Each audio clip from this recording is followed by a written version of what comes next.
ವಿಜಯ ಮಹಾತ್ಮರು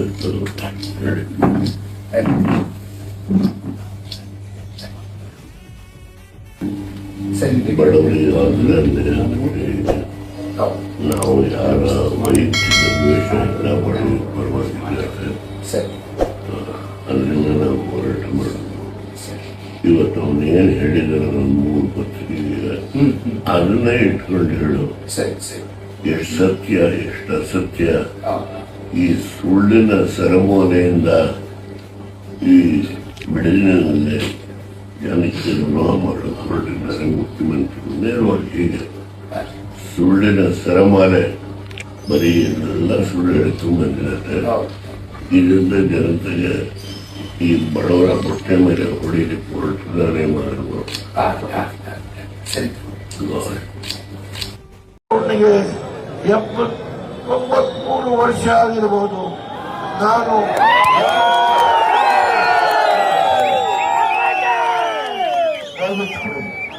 ನನ್ನ ರೈತರ ಹೊಟ್ಟೆ ಮೇಲೆ ಹುಡುಗ ನಿಮ್ಮ ಸೌಧವನ್ನು ಕಟ್ಟಲಿಕ್ಕೆ ಡೆಲ್ಲಿಯಲ್ಲಿ ನೀವೇನು ಯಾರ್ಯಾರಿಗೆ ಏನೇನು ಭರವಸೆ ಕೊಟ್ಟು ಬಂದಿದ್ದೀರೋ ಮುಖ್ಯಮಂತ್ರಿ ಆಗಲಿಕ್ಕೆ, ಸಿದ್ದರಾಮಯ್ಯ ತೆಗೆದು ಮುಖ್ಯಮಂತ್ರಿ ಆಗಲಿಕ್ಕೆ ನೀವು ಯಾರ್ಯಾರು ಏನೇನು ಸಹಾಯ ಮಾಡ್ತೀನಿ ಅಂತ ಹೇಳಿ ಬಂದಿದ್ದೀರೋ ಆ ಸಹಾಯವನ್ನು ಮಾಡಲಿಕ್ಕೆ ಇಲ್ಲಿ ರೈತರ ಹೊಟ್ಟೆ ಮೇಲೆ ಹೊಡೆದು ಈ ಜಮೀನನ್ನ ಯಾರಿಗೆ ಕೊಡ್ಲಿಕ್ಕೆ, ಯಾವ ಕಂಪನಿಗೆ ಕೊಡ್ಲಿಕ್ಕೆ, ಯಾರು ಇಲ್ಲಿ ಲೇಔಟ್ ಮಾಡಲಿಕ್ಕೆ ಮುಂದೆ ಬಂದಿದ್ದಾರೆ ಹೇಳಿ, ಸತ್ಯ ಹೇಳಿ.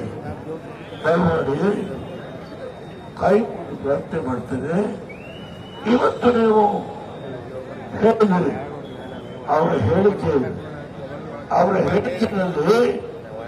ನಾನು ಒತ್ತಾಯ ಮಾಡೋದಿಲ್ಲ,